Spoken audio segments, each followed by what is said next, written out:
So what's going on, everyone? My name is Matt, and you're watching Demo Reel. And yesterday, we premiered Discarded by Mr. John Ramaine. John, how you doing today, man? Doing well. How are you, man? I'm doing great. Thank you for taking the time to chat with me. Sure. Definitely. Oh, and you guys, if you haven't seen Discarded yet, you definitely want to leave now and go watch it, because we're going to be talking about it. Very big spoiler warning on that one, trust me. But if you have watched it and you're still here, let's get going. So, John, the first question, that I'm sure everyone asks, what was the inspiration for this film? Well, there was a movie that I saw starring Richard Gere called Time Out of Mind. And when I saw that movie, I was so inspired by Richard Gere's dedication to playing the homeless person.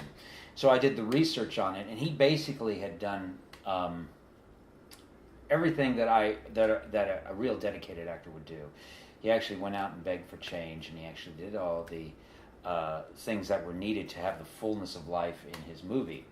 And I thought, why not do a similar film, but then add a twist ending to it? So I got my crew together. I worked with Midnight Cookers. It's a group that I work with, and we do these independent films. And we decided, I wrote the script. I did it in like 3 hours, wrote this film, and I grew a beard. I grew this massive, hairy beard, which took about 3 or 4 months to get everything together. To get everybody together. But you have to remember, it was a very limited crew, very limited budget, and we wanted it that way only because when you're going out and doing real life pickups of people on the street and everything, you don't want to draw attention to yourself. Right. So we had basically a 3 or 4 person crew, including myself, and we just began shooting. So knowing that we had a limited crew and we had to make everybody's schedule work with basically no money. We had no money to make this movie, basically.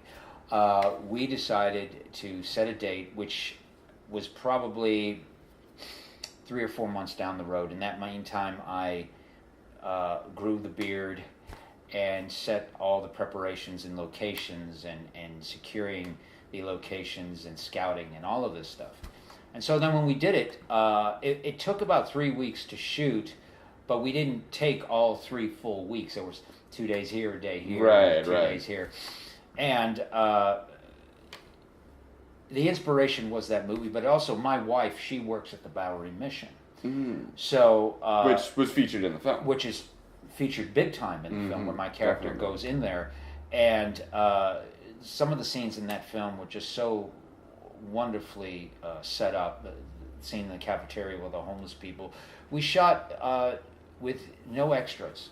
These were actual homeless people. It was almost cinema verite in a way. And we actually constructed this whole film. It was on a fly. A lot of it was on the fly. We had the permission to be there. It wasn't like we snuck in there to do this. But those weren't like paid actors or anything like that. No, everything had to be done quietly and respectfully, because those people, many of them did not want to be photographed. And we had to do a lot of takes where they would look at the camera and nod and shake us away and ruin the take. So we had to be very stealthy in making sure that we not only picked up what we wanted to pick up for the movie, but being respectful of all the people there. Right.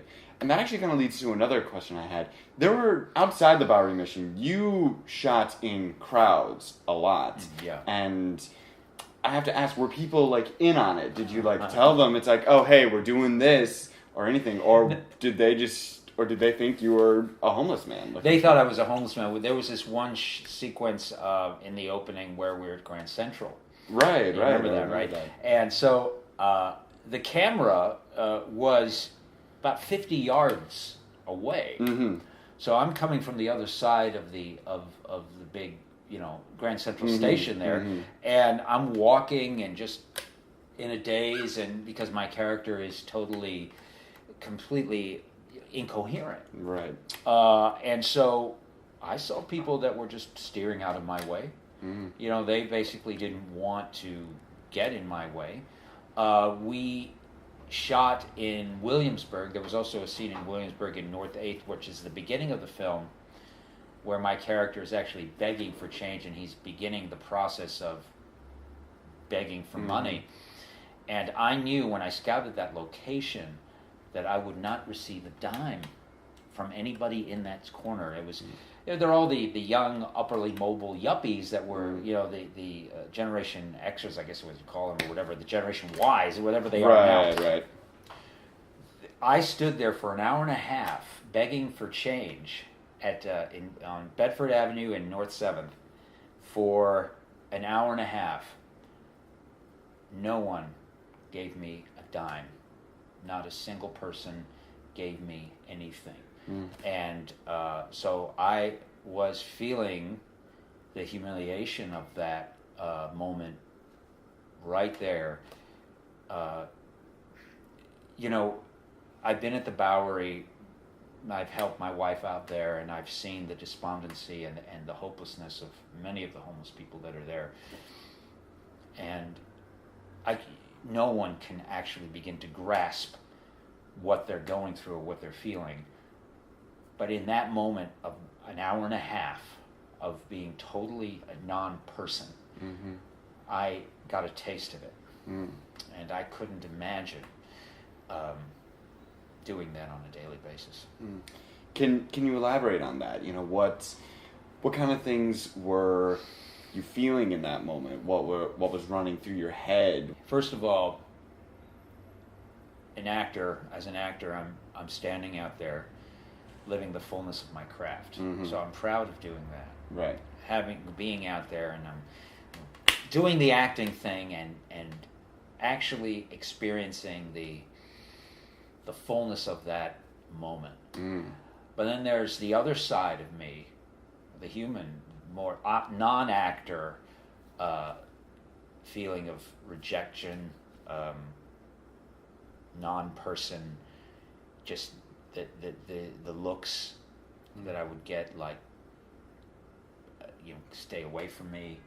Why are you here? Or even probably the non-looks, so to speak. The non-looks, they were mostly non-looks, but there were some looks that were like, why are you here? Don't you know this is Bedford and 7th? This is, homeless people don't hang out here. Right. And, even in my research, before we shot the film, I actually did panhandle just to have the feeling, so that when I went on set, it wasn't like so shocked about it. Right. And I remember I went out and begged for some change, and I remember a couple of construction guys coming up to me and saying, "Get the hell out of here, man! We don't want you here," and basically shooing me out of the street. It was. I'd have to say that as an actor, it was a very intimidating. I didn't know the fullness of what I was getting into when I wrote it.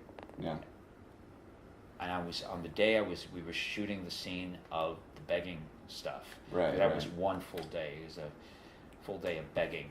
I didn't have any idea the fullness of what I was going to feel, except that I felt totally lost, totally despondent. Gotcha. And not part of the human race. Wow, that's really powerful, and I guess that's kind of what your character is going through too. So it's almost like you and your character are on this journey together, or like the same journey, really. Because it was the same journey because I wasn't acting, even though I was acting. I guess in the so. film. Yeah. I wasn't acting. I was really trying to get change. Wow. I wanted to feed the crew. It was only like 3 or 4 of us, so it was like, man, if I could get at least $20. I'm here in Bedford, Yeah. If I could get $20 here in Williamsburg, there's got to be somebody, and nobody. And then you would have used that to feed the crew. And I would have done that. Yeah. I mean, that was funny when we were shooting in another later on when my beard is real long. we were shooting up at 7th Avenue and 55th Street. Right, That's right. real highbrow, you know. Of course, and we were yeah. constantly shooed away from storefronts because right. from the hotel, we were in front of a hotel, we were in front of a store that wasn't rented, and the guy who was leasing that building told us to get the hell out of there. He almost threw our lenses on the street. It was just crazy. I mean, he was picking a fight with us, and what was so funny was I was across the street getting ready. I was across the street getting ready to do my scene, and I'm seeing a commotion going on across the street. So he is picking a fight with my DP. Oh my goodness! Yeah. Really? So I run over there, and I say, "What the hell's going on?" Now you got to imagine me. I am in homeless garb. Right. I'm right. a cat beard. I'm smelling. My coat is torn. I am completely. I am so out of place. It is, unreal. Right. I come to this situation to try to break up this fight, and the guy looks at me and he says, "Who the hell are you?" I said, "I'm the producer." And he goes, "What?" And it kind of stilled the moment.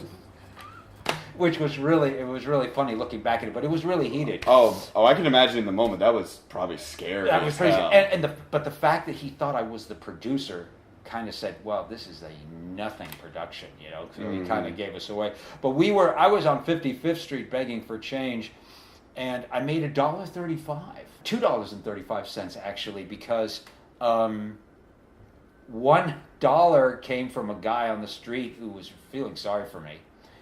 35 cents I had put in, actually, so he was kind of give the cup a little jingle. Right. And another $1 came from a guy who said, "Hey, I see the camera over there. You're shooting the movie, ain't you? Here you go. Am I in the movie now?" And then I took that change, and there was actually a guy begging change right on the street, so I gave it to him. Right. So it was. Wow. Yeah. So basically, what I'm hearing now is this was shall we say, intense production in a lot of ways. Yeah, an intense production also in the fact that, there were moments where, we didn't have any money for anything. There was no money for even buying lunch. I had coupons from Burger King, and we would eat McDonald's, and it wasn't, and there was on the last day of shooting that I actually said, I'm going to cook for the crew at home. So we shot some like walking around shots of me and stuff. And then after that, I cooked for the crew and everything at home. So it was nice. But that was the most pleasant day because we had wrapped the film and everybody definitely had a whole meal. But I have to say that at the time I was unemployed. So I funded this film through my unemployment benefits. Now that is filmmaking at its finest, man. Oh my God, I love that. It's most reckless, I think, because that money was supposed to go towards bills, and I was juggling that, and I really appreciated the length of the pre-production. It allowed me to save $20 here, $30 here, right. And I spent more money on parking and for the truck had to be parked in parking places and stuff, and more money on parking than we did on crew food. It was funny when we had the Bowery scene. We were so grateful to shoot at the Bowery because they fed us, and that was a good day too. They fed us. I can imagine that. We had lunch there. And actually, when you see me eating in the movie, that was my lunch. I was actually eating my lunch while we were shooting. So it sounds like you weren't even really acting throughout this entire thing. I was actually living the moments, moment to moment. Method acting taken to a whole new level. Its finest. So, I mean, you've kind of been talking about this question a bit, but what were some other challenges that you faced with this film that maybe you haven't mentioned yet? Well, scheduling was always difficult. There was a scheduling issue. We also had a lot of technical problems with sound. We just didn't have enough people on set to do the sound and then do second sound person to do the we didn't have an assistant AD to do clap. I was doing the clapboard and things like that. No. But I just had my hands most of the time, and we were just when we shot that stuff on Lexington Avenue, and me digging through trash and everything like that, that was just two other people. We wanted to keep that at a minimum, but those were really long days and tough days, and there were other challenges that came out after we finished the film. This was my first time going through the process of actually. I had directed another film before, which I didn't get credit for, but through the editing process, it was taken out of my hands.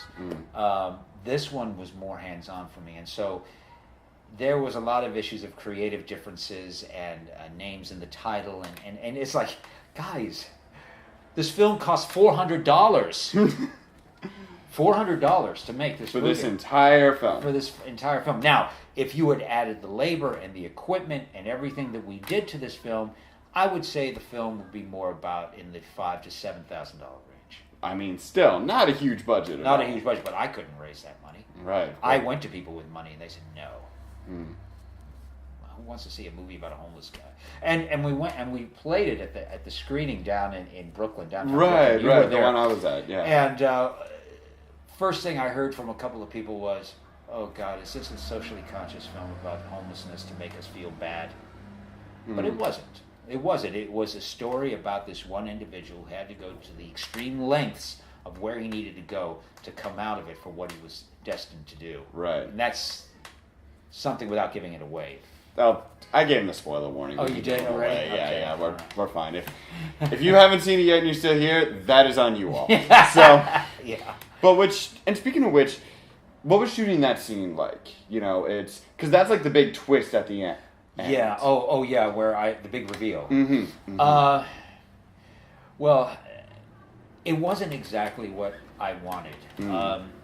Due to budgetary constraints, I did not have access to what I had originally thought of, which was a big conference room with glass windows from head to ceiling to floor, right, overlooking the skyline, with one long table, and at the other end of the table, about 30 individuals, right, with one guy sitting there. I couldn't afford that. I couldn't afford to bring the people out there and the office space, and it just the character was supposed to go through the office space, and all the people in the cubicles were supposed to raise their head, and it was supposed to be a really wonderful, odd moment. And damn, I didn't have the money to do that, and that was real. And I really tried to talk to some people about, could I use your office like after hours, and it was just a real difficult time to do that. So Hal Learman, who played my agent at the end of the film, also has a real estate office where he had this conference table, right, no windows or anything, so it had to be darkened, and so it gave it this sort of Godfather-esque dark kind of like, oh my God, what is this? This tomb of darkness kind of thing going on. And that was merely no budget. That was I was restricted to what I had available. And Hal was very generous in giving us his office. And the two guys that were standing behind him were two friends of his who were willing to do that, to be in the film. And as an actor, that scene was actually the first scene we shot in the film. That's a hell of a scene to start off with. Yeah. We wanted to do that. We wanted to get all the stuff that we had to get out of the way, like the office space, the Bowery. We wanted to get those big interiors done with, because the rest of the film is just me walking around. We could do that anytime. Right. So that was the first scene we had to shoot, and it's an emotional scene, and it's a scene that is, if you don't get it right, then the whole movie sucks. Right. And I think we did it. And I think it came out okay. Yeah, I thought it worked. It worked, in my opinion. It worked with like the dark, scary office. Like, admittedly, maybe it kind of played in the stereotype of like, the skeevy film executives, just like, all right, look, you're gonna do the damn part, like that kind of thing, like that. And But at the same time, like, your character is having just this emotional moment. Like, he's kind of like what you said. He had no idea what he was getting into, and after experiencing this, it's like this has become so much more than just another role for him. And we don't know what's going to happen. Is he just going to leave it behind and dedicate his life to helping the homeless, or is this going to be his way to help by telling the story? Like, that's what we wanted to do. It wasn't about. He asks me, "Are you going to do the role?" Right. It isn't about the role anymore. Mm-hmm. You know, I've lived the role now. Right. And now you're asking me something mundane. Yeah, I'm an actor. For an actor to go to that length to do that, only to live it again, is diminished. Only because in that world, you know, let's say you're digging through the trash. Cut. Okay, so you're living in your condo later that night. Yeah. Where as he was living, he was out on the park bench. You know, he was not living the actor life. You know, he actually has a nervous breakdown in the middle of the film where he sees the city and he just begins to see the ghosts. You know, that rock his brain. Yeah. It's like the role is like consuming him. Yeah. Right, but like when they say it's like, oh, are you going to take this role in this movie? It's like. It's almost like, how can I even think about that, like, right now? And with I need years of therapy, man. Yeah, right? Like, I mean, you talk about the nervous breakdown that happened. Like, there's so many things that happened to him, which, like, I'm almost afraid to ask this. The toe scene. How did you shoot that? How did that happen? Well, the toe scene was... my real foot, okay? It was a real toe. Right. It was my toe.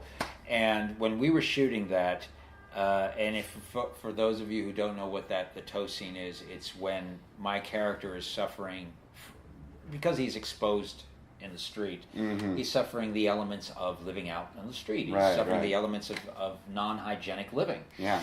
And so he takes off his boot, and there's this massive, ingrown, infected toe. And so he then, the special effects, Evelina Marie, who not only produced it, but she did the effects on that toe, which looked phenomenal. She says, if I knew you were going to pull out your toenail, I wouldn't have done the effect. But I said, I'm going to do this in one take. And they had the camera there, and I said, you got to get this, because I'm only going to give one shot. Yeah. And they said, okay, go ahead. So they had they put it right on the close-up there, and I yanked it. I yanked it right out. You yanked your literal toe. Toenail. Yeah. That's Yeah, I yanked it out.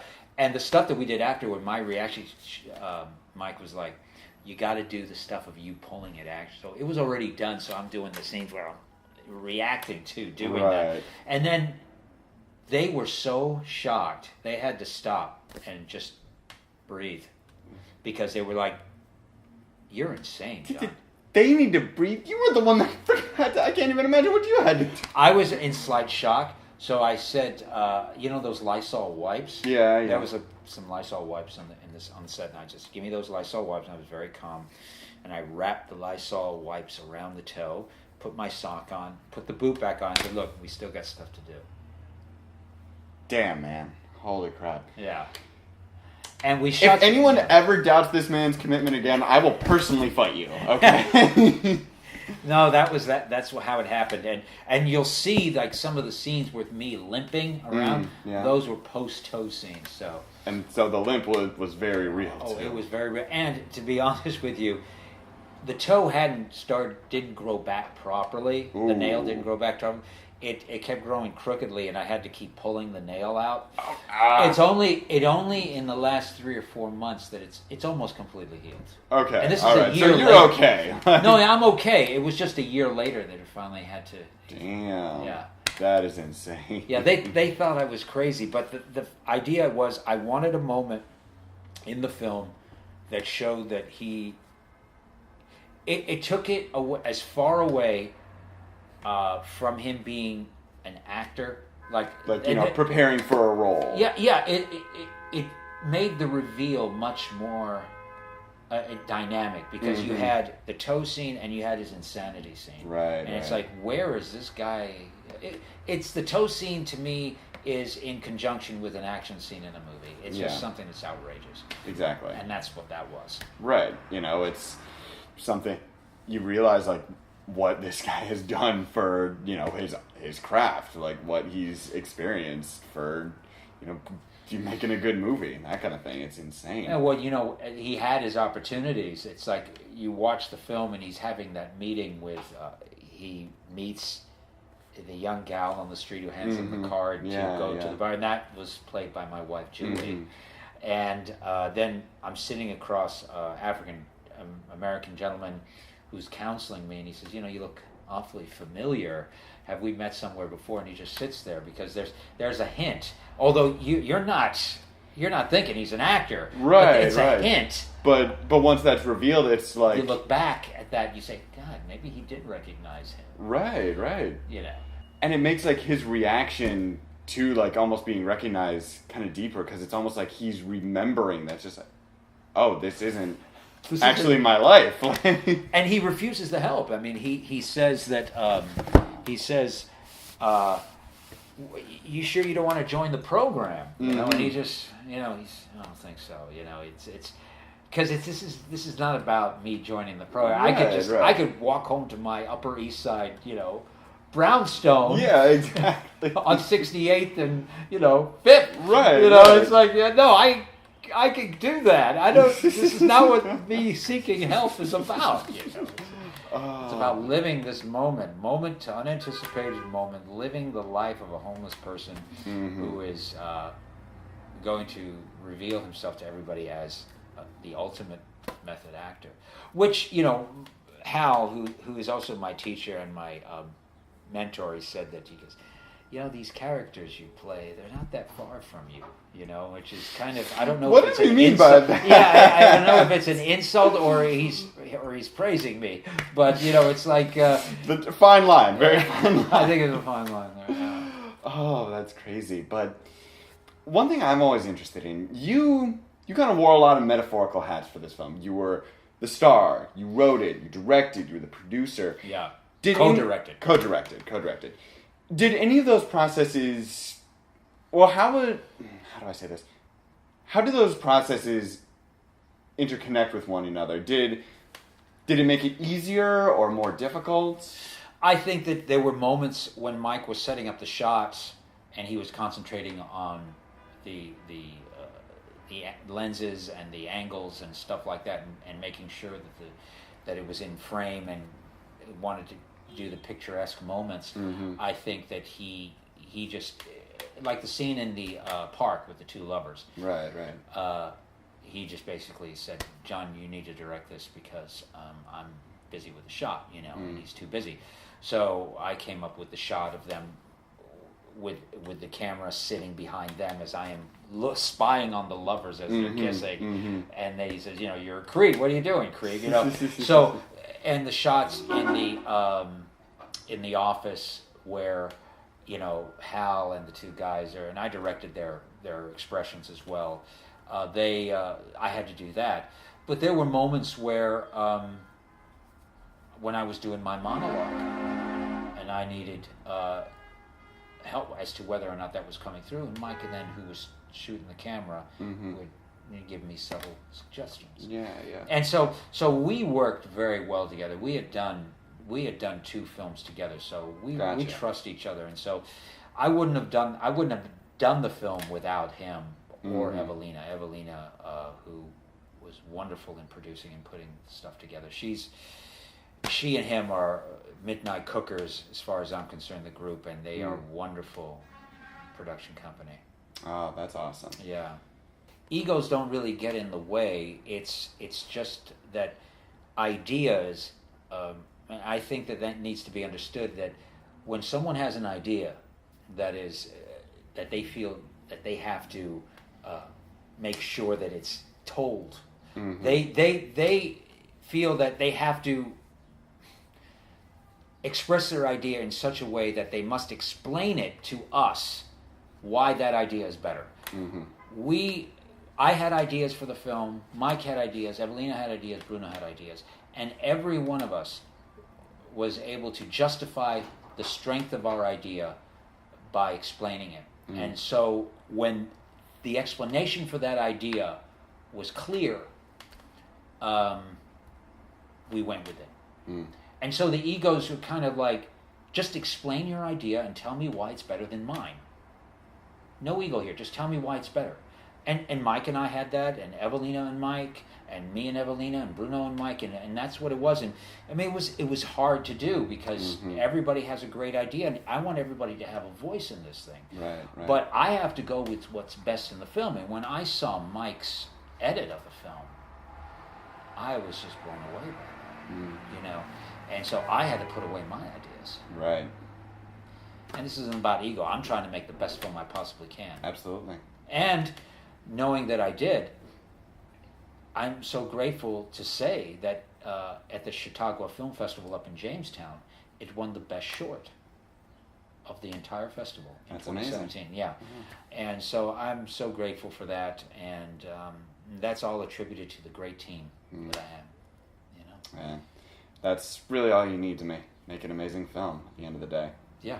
Yeah, and with good people that you want to work with. Again, there were moments where we were like, God, everybody was so sick of everybody in this film because we were just hanging out, we're head bashing, we're going through, when we were at the Bowery, that was really tough because it's a very tough situation. All the homeless people there, you see the smells and the sights of degradation and all of this. And we're making a film cheaply, so we're not that far from that area by the grace of God. So it's like we were as a crew going through the experience of Discarded with the homeless people and with my character. It was I took the role because I was scared of it. I wanted to do it. I was scared of it. And I wouldn't want to do it again, actually, but not under these circumstances. I'm doing a role right now where I'm scared of, but through Midnight Cookers again. Right. But it's a different kind of feel. Gotcha. Cool. Yeah, but there's a lot of interesting trivia tidbits to the movie Discarded on IMDb. If you go to there, there's a interesting. I'll put a link to that in the description below. Yeah. And so, what was your favorite part or parts of working on this film? I really liked the stuff at Lexington Avenue when I'm looking through the trash. Right. And there was my favorite actual scene was when there's this place called Five Leaves in Brooklyn. It was real uppity. It's a real fancy restaurant. It's in Williamsburg. It's Greenburg. It's right on the border of Williamsburg and Greenpoint. Right. And I said, I want to shoot a scene right there, right in front of all the people that were dining outside, and their fancy dishes and stuff. Yeah. And so there was no trash can there. So we got a trash can from the park, and we put it in the middle of the, right on the corner, right where they eat. Yeah. And so I had some leftover McDonald's, and we put it in a bag, and we tossed it into the trash can, and the camera was just across the way. It was like about maybe 150 feet away. Yeah. And very, very silent, very verite, and action. And I'm there. I'm digging through the trash, and all these people are there, and they're eating, and the whole scene is really otherworldly because they're all looking at me, and people are walking by me and looking at me, and I am in this moment, and I'm eating the trash that I placed. But there was a bottle of water I found in the trash where I said, I actually drank it. I didn't know whose water it was, so I drank that. And I ate the trash, and I walked away. And as soon as we cut that take, the crew the whole ensemble just started leaving, and the restaurant owner comes out of the restaurant running out, and he says, "Hey, you got to get this trash can out of here!" So Mike gets the trash can and takes it out. He's just That's what he's mad about. Oh, Yeah. But yeah, that sounds like, oh man. I love that scene of me just eating trash in front of all the people that were eating there. Right. fancy dishes. Oh, it's a wonderful scene. Yeah. Yeah, but oh man, so John, what's next for you? What's on the horizon? Well, I'm working with Midnight Cookers right now on an online series, mini series of anywhere between 7 to 9 episodes, 15-minute episodes. Got it. And it's a family drama. Same crew, same motley crew that did Discarded, and also did Turnpike. We did another film earlier about a New Jersey rage on the highway. But this is a family drama of dysfunctional people all coming together and making peace with one another. And it's really Evelina Marie, who was the producer on Discarded, is writing and directing each episode, and Mike is shooting, and I'm simply been hired to act, and she wrote this for me. So I'm privileged and honored to have been considered to be thought of possessing enough weight to do this material, because it is weighty material. Got it. And I'm just so grateful for it. It's some of the best stuff I've ever read and been allowed to do. And we're shooting that. That's probably going to go up through the spring, shooting all these episodes. And basically, I've got a couple of other things going on. I have still trying to raise awareness for my off-Broadway play, The Curse of Booth, about John Wilkes Booth and the assassination of Lincoln. And basically just, hanging in there, continuing to take classes, continuing to perfect my craft, to know more, to absorb more, and to be the best creative person so that I have something to contribute to this world, And that's what I want to do. And that's what I hope Discarded does.